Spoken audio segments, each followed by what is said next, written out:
Hello there everyone, welcome back to our channel again. In today's video, you are going to see how to hide Instagram followers on Android. So let's head over to our Instagram application first.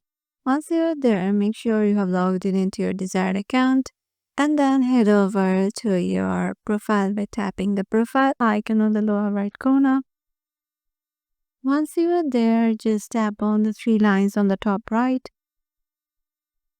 And in here, just head over to to just scroll down, and here you will find the option of or the section of who can see your content, and from here just go to account privacy.